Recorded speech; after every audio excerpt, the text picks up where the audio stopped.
ඊයේ දිනේදී ලැබුණු අධික වර්ෂාපතන සමග ජාතික ගොඩනැගිලි පරිසර සංවිධානයේ නායම් අන්තරංග නිවේදනය නිකුත් කරන්න ලැබුවා. ඒ අනුව මහනෝ දිස්ත්‍රික්කයේ දොළුව ප්‍රාදේශීය ලේකම් කොට්ටාසයටත් කෑගල්ල දිස්ත්‍රික්කයේ කෑගල්ල ප්‍රාදේශීය ලේකම් කොට්ටාසයටත් අධීර දෙක යටතේ අවධානයේ සිටින නිවේදනය නිකුත් කරන්න ලැබුව අතර මීට අමතරව බදුල්ල දිස්ත්‍රික්කයේ ඌව පරණගම ප්‍රාදේශීය ලේකම් කොට්ටාසයටත් මහනෝ දිස්ත්‍රික්කයේ උඩුදුම්බර යටිනුවර සහ මැදදුම්බර යන ප්‍රාදේශීය ලේකම් කොට්ටාස වලටත් කෑගල්ල දිස්ත්‍රික්කයේ යටියන්තොට යන ප්‍රාදේශීය ලේකම් කොට්ටාසයටත් මාතලේ දිස්ත්‍රික්කයේ නාවුල ප්‍රාදේශීය ලේකම් කොට්ටාසයටත් මොණරාගල දිස්ත්‍රික්කයේ මැතගම සහ බිබිල යන ප්‍රාදේශීය ලේකම් කොට්ටාස වලටත් නුවර එළිය දිස්ත්‍රික්කයේ හංගුරන්කිත ප්‍රාදේශීය ලේකම් කොට්ටාසයටත් රත්නපුර දිස්ත්‍රික්කයේ ඇලපාත ඕපනායක කිරියැල්ල වැලිගපොළ කොළොන්න කහවත්ත සහ රත්නපුර යන ප්‍රාදේශීය ලේකම් කොට්ටාස වලටත් අධීර එක යටතේ විමසිලිමත් බවින් සිටින නිවේදන නිකුත් කරන ලැබුව අතර මෙම නිවේදන අද පසුවරු දක්වා ක්‍රියාත්මක කරනවා. ඒ වගේම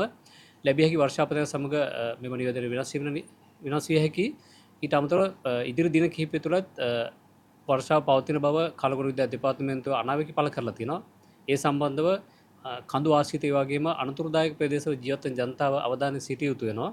ඊට අමතරව යම් ආකාරයක නායම් සහ නායම් කණ්ඩි කඩා වැටීමේ ලක්ෂණ නිරීක්ෂණය වුත් එම ස්ථාන ඉවත් වෙලා ආරක්ෂිත ස්ථානයක් කරා යන ලෙසත් ඒ සම්බන්ධව ප්‍රදේශීය ගාමිණීතුමා දැනුවත් කර අදාළ ප්‍රාදේශීය ලේකම් කාර්යාලය දැනුවත් කර දිස්ත්‍රික්කයේ පවතින ජාතික ගොඩනැගිලි පරිසර දිස්ත්‍රික් කාර්යාලය දැනුවත් කර අවශ්‍ය උපදෙස් ලබාගෙන ඒ අනුව ක්‍රියාත්මක කරන ලෙස ඉල්ලා සිටිනවා. ඊට අමතරව කඳු ආශ්‍රිත ජීවත් වෙන ජනතාව මාර්ග භාවිතා කරනවා. ඒ වගේම මේ කඳු දෙපස යම් ආකාරයක නව පාරවල් අලුත් වැඩියා කිරීම ඒ වගේම පළල් කිරීම ක්‍රියාත්මක වන නිසා ඒ සම්බන්ධව සැලකිලිමත් වෙන ලෙස ඉල්ලා සිටිනවා. ඒකම අන්තෝදායක ප්‍රදේශවල වෙළඳාම් කරන ජනතාව එම ස්ථාන ඉවත් වෙලා ආරක්ෂිත ස්ථානයක එම කටයුතු කරන ලෙස ඉල්ලා සිටිනවා.